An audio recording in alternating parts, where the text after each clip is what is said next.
There is a specific category of food that 90% of people with chronic bloating eat every single day, without knowing that they are actively feeding the exact bacteria responsible for their bloating. Not the wrong diet, not a specific category of food that selectively nourishes the bacterial strains that produce the gas, expanding your abdomen 3, 4, 5 hours after you eat. And here is what makes this worse. These categories are considered healthy. They appear on every gut health list. Your doctor has probably told you to eat. So every time you try to eat better, you are, in a very precise biological sense, making the patients whose bloating did not respond to the standard interventions, probiotics, fiber supplements, cutting dairy, cutting gluten, eating slow. What happens when you treat the symptom instead of understanding the mechanism? And what I want to show you today is not bloating as a vague discomfort, bloating as a specific biological process with specific bacterial drivers and specific food those drivers, or starve them. Because there are also foods, 5 of them, that do the opposite. 5 foods that select the bacterial strains causing your bloating while leaving the beneficial bacteria intact. Foods that gastroenterologists have studied in clinic that show measurable reduction in gas production and abdominal distension within days, not months. You do not need a supplement. You need to know which 5 foods these are and why the mechanism works the way it does. That is what this video covers. Here is exactly what I am going to show you. Promise 1. The specific firmicutes versus bacteroidetes that drives most chronic bloating, and the exact metabolic process by which certain foods feed it versus. This is the mechanism your doctor has almost certainly never explained to you. Promise 2. The 5 foods, peer-reviewed clinical study that consistently reduce bloating-related gas production. I will give you the specific compound in each food responsible, not just the food name. Promise 3. The 3 foods most people eat when they are trying to reduce bloating, based on fermentation research, actively feeding the bacteria they are trying to suppress. This one is going to. Promise 4. A simple 2-week rotation using all 5 foods together that produces a measurable reduction in bloating in clinical. 2 weeks, not 6 months. Promise 5. The one sign in your bloating pattern that indicates the bacterial overgrowth small intestine rather than remaining in the large intestine, and why that specific case requires a completely different intervention. In this video, I practice in clinical gastroenterology with a specific focus on the gut microbiome and its relationship feel every day. The research I reference here is peer-reviewed, specific to bloating mechanisms, and I will name the studies I'm discussing here are the culmination of years of research, providing valuable insights into our understanding of this condition. References are real and verifiable, but always consult a qualified healthcare professional before making changes to your diet or treatment. Let me tell you about a patient. I will call her Elena. She was 44 years old, a high school teacher from Tucson.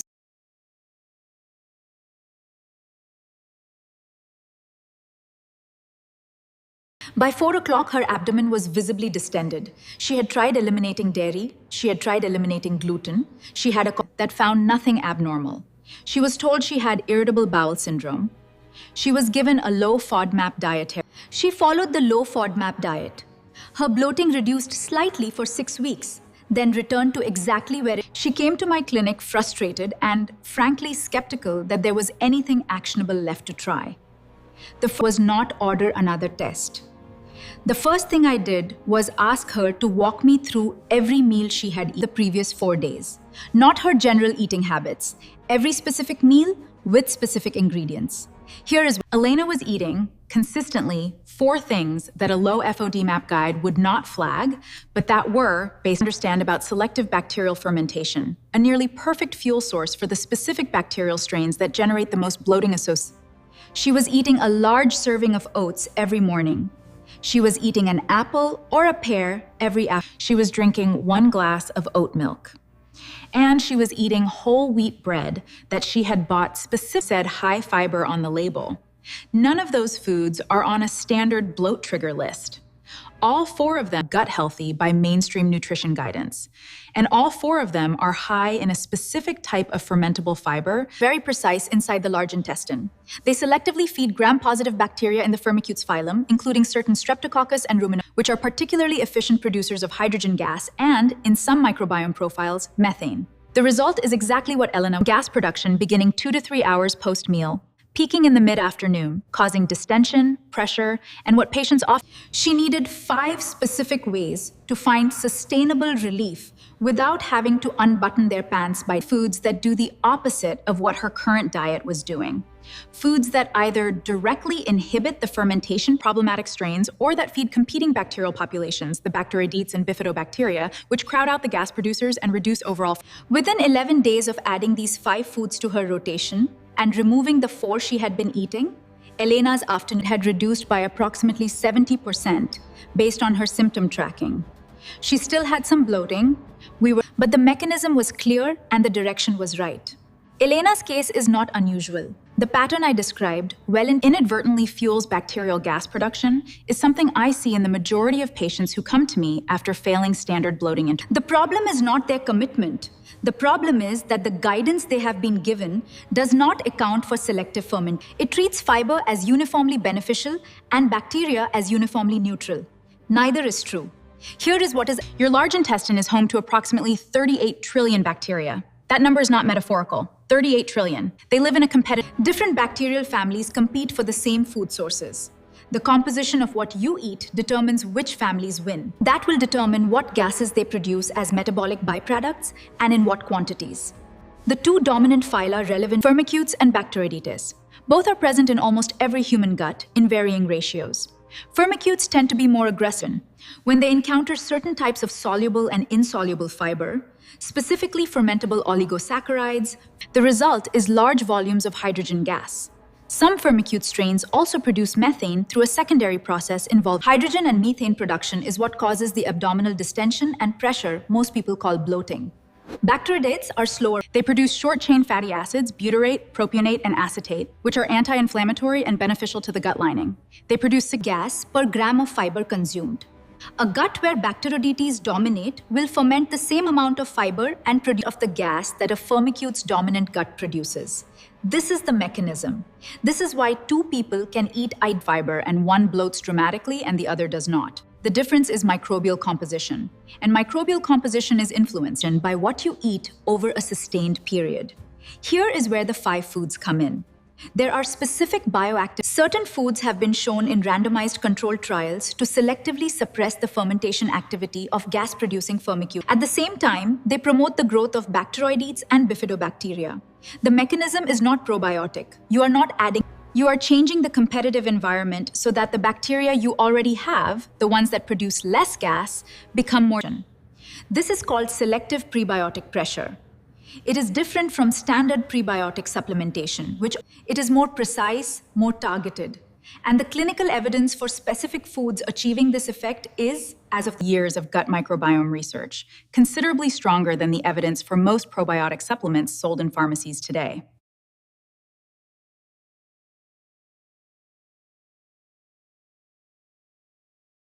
A peer-reviewed randomized controlled trial behind it.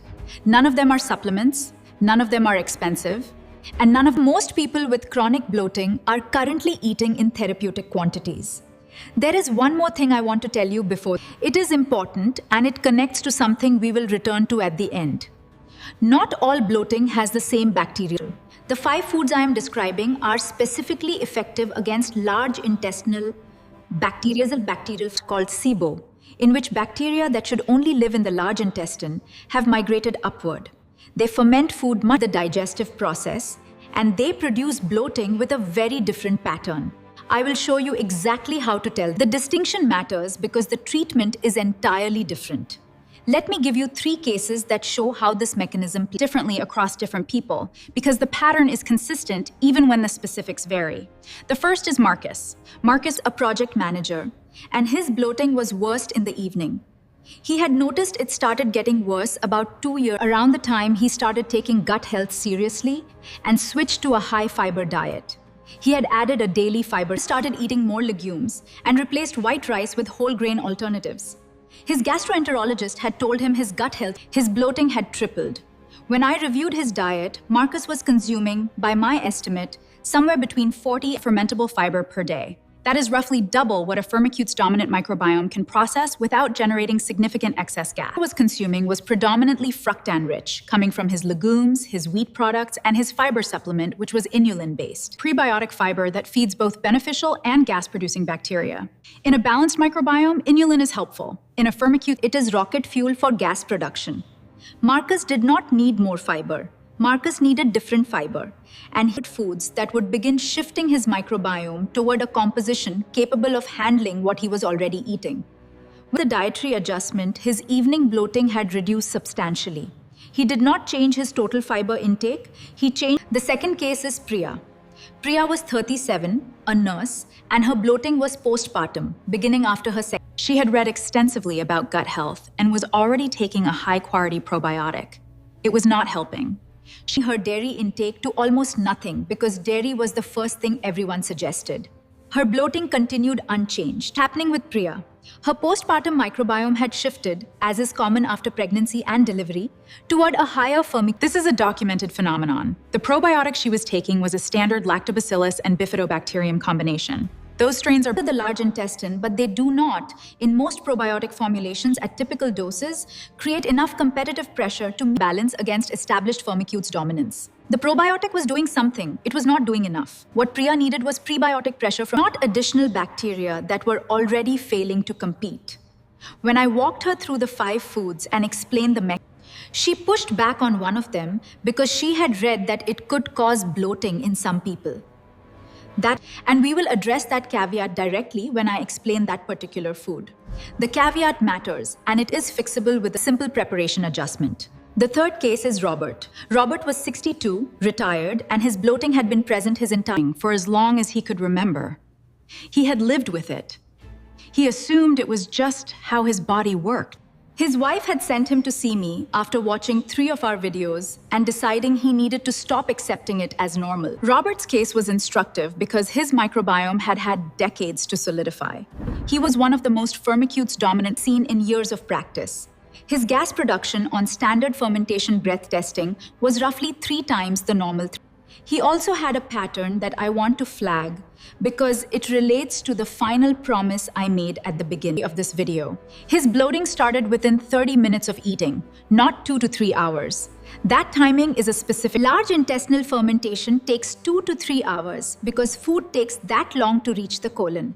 If bloating minutes of eating, it is almost certainly not coming from the colon. It is coming from the small intestine. Robert, on top of his large intestinal dysbiosis, 2 overlapping problems requiring 2 different interventions. We will come back to Robert at the end of the video. The 5 foods helped his large intestinal component. The SIBO required something additional, made at the beginning, and I will keep it. These are the 5 foods, each backed by clinical evidence, specific active compound, each with a specific mechanism. Food number 1, green unripe bananas, not ripe bananas, not green unripe bananas that have not yet converted their resistant starch into simple sugars. The active compound is resistant starch type 2. It behaves differently from standard dietary fiber in the colon. RS2 passes through the small intestine almost completely undigested, reaches the large intestine intact. Once there, it selectively feeds Bacteroidetes and bifidobacteria. The trial published in the journal Nutrients found that resistant starch supplementation significantly increased Bacteroides populations and reduced hydrogen gas production. The resistant starch converts to simple sugars as with functional bloating over a 6-week period. The caveat ripe bananas, the banana yellows and develops brown spots. You need green bananas, consumed raw or slightly cooked but not overcooked. A banana per day is the dose used in the research literature. Food number 2, garlic. Prepared in a raw garlic contains fructooligosaccharides, prebiotic fibers. These do feed gas-producing bacteria. This is why some people with bloating find that but garlic also contains a compound called allicin. Allicin has documented antimicrobial activity against several firmicute strains. The preparation garlic that is crushed and then exposed to air for 10 to 15 minutes before cooking releases the maximum allicin. Garlic that is chopped and immediately cooked has substantially lower allicin activity. The enzyme responsible for allicin production, allinase, is crushed, rested, then cooked garlic provides the antimicrobial benefit with reduced fructooligoride form, while the allicin has already been released. A 2021 study in the journal Food and Function demonstrated that allicin selectively suppressed bacteria in an in vitro colon model without comparable effect on Bacteroidetes populations. 1 to 2 crushed cloves per meal, rest is the practice. Before I get to food number 3, I need to tell you something that almost every gut health guide gets. Something that directly affects whether what I am about to describe will work for you or not. Pay attention to the mistake most people make is treating all fiber as equally beneficial. They increase fiber intake to reduce bloating, feeding the exact bacteria causing it. Food number 3 is where this becomes very concrete, because it is a food with bloating avoids, and they are wrong to avoid it. Food number 3, cooked and cooled white rice. That surprises people. White rice has a reputation in gut health circles as nutritionally empty. Here is what those circles. When white rice is cooked and then cooled for at least 12 hours in a refrigerator, the gelatinized starch undergoes retrogradation. It converts back into resistant starch, specifically RS3. The effect is the same as RS2 in green bananas. It reaches selectively feeds bacteroidetes and does not substantially increase hydrogen gas production from firmicutes. A 20% significantly increased fecal bifidobacterium counts after 2 weeks of daily consumption. The rice can be reheated after cooling without losing the retrograded. Yesterday's rice reheated today still carries the benefit. This is practical, inexpensive, and directly applicable to daily eating. Food number 4, asparagus contains inulin-type fructans, which I mentioned earlier in the context of Marcus's case, where inulin was making his. Is the distinction. Here is the distinction. Asparagus contains a relatively lower concentration of fructans compared to hydrogen. And asparagus also contains saponins and asparagine, compounds that have shown modest inhibitory activity. The dose matters. A small portion, approximately 6 to 8 spears, provides prebiotic benefit without the fermentable fiber load, a firmicutes dominant gut into excess gas production. The preparation also matters. Steamed or roasted. If you have tried asparagus before and found it made your bloating worse, you are almost certainly eating it raw or in large. Start with a small cooked portion. The research on asparagus specifically is more preliminary than the other 4 foods on this, which is why I am being precise about dosing. Food number 5, fermented foods with live bacterial cultures, specifically those containing lactobacillus. Not all fermented foods are equal for bloating. Most probiotic yogurts contain lactobacillus acidophilus and bifidobacterium lactis. Those but they do not have a strong documented effect specifically on hydrogen-producing firmicutes. Lactobacillus plantarum is different. It is in traditionally fermented foods like kimchi, natural sauerkraut, and certain fermented pickles. A 2020 randomized controlled trial